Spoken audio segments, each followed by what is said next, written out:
The knot I'm going to demonstrate now is called a Slim Beauty, and it's a fantastic knot that was developed for joining lines of considerably different diameter, in particular putting on a bite tippet. For example, 20 or 30 pound joining to 80 or 100 pound for big barramundi, or even 20 to 30 pound through to 200 pound for fishing for billfish. I'm going to demonstrate this knot using fly line. The orange here is the heavier line. And I'm going to start with a double overhand knot or a figure of 8. Pull that down. Now you can see that it forms here a dish shape, a slight dish shape, like so, like a saucer. I'm going to take what would be my class tippet and pass it up through that way, then back down through the other side. So it looks like so.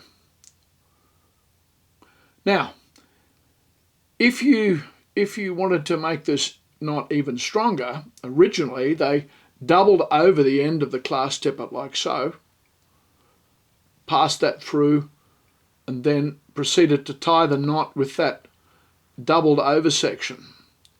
Poke that back through there, and that makes an even stronger knot.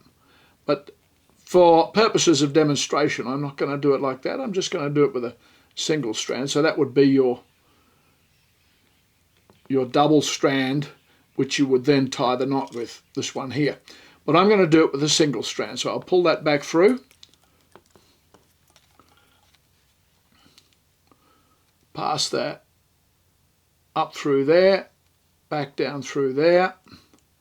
Then I can pull that figure of 8 knot sort of 3/4 tight like so.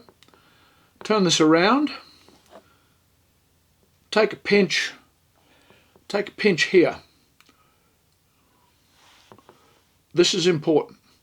Now, because I'm joining fly line to fly line, it's not as slippery on the outside as nylon or monofilament is. So I'm only going to take 3 wraps with this tag end down the heavy section, and then a couple of wraps back. Normally I would use 5 wraps down and then 4 wraps back. I'll demonstrate that and explain it. So I'm only going to go, so normally I would go 1, 2, 3, 4, 5, and then back down 1, 2, 3, and then back through that gap there and pull it tight. But because this is fly line, it simply won't pull up fully tight very well. So I'm going to remove that. And you know, knowing the number of wraps you need to use in a knot is very important.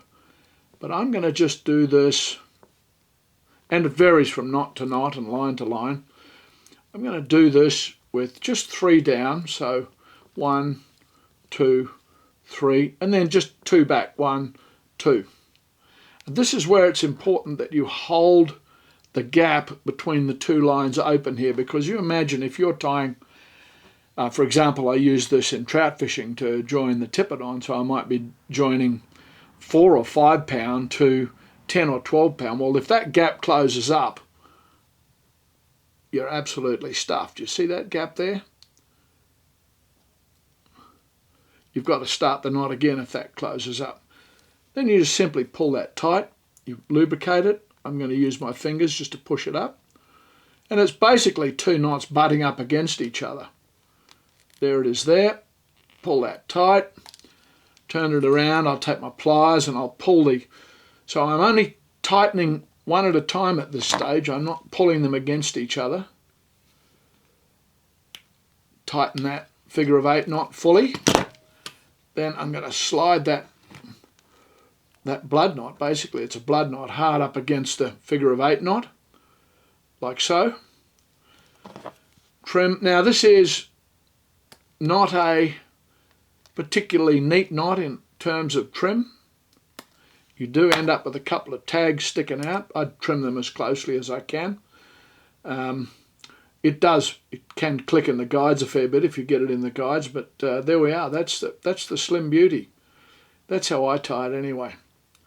So it's a great knot for joining lines of very different diameters. The Slim Beauty.